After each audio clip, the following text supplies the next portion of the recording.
छथि शीतल झा जी जे एकटा कविता सुनबै छथि जी सुनाल। पहिल घंटी क्लास में गेलहुँ, इतिहास के क्लास रहे। विद्यार्थी पूछलक, सर की छै मिथिला के इतिहास? हम जवाब देलियै, आब इतिहासे मात्र तो छै। दोसर घंटी हम भूगोल में विषय में गेलहुँ।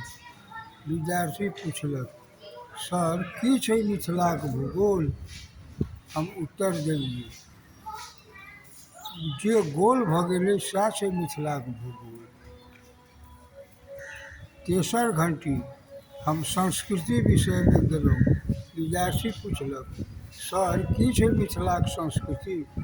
हम उत्तर देलियै, ठरू NGO INGO सब पूछि कऽ कहब। भऽ गेल।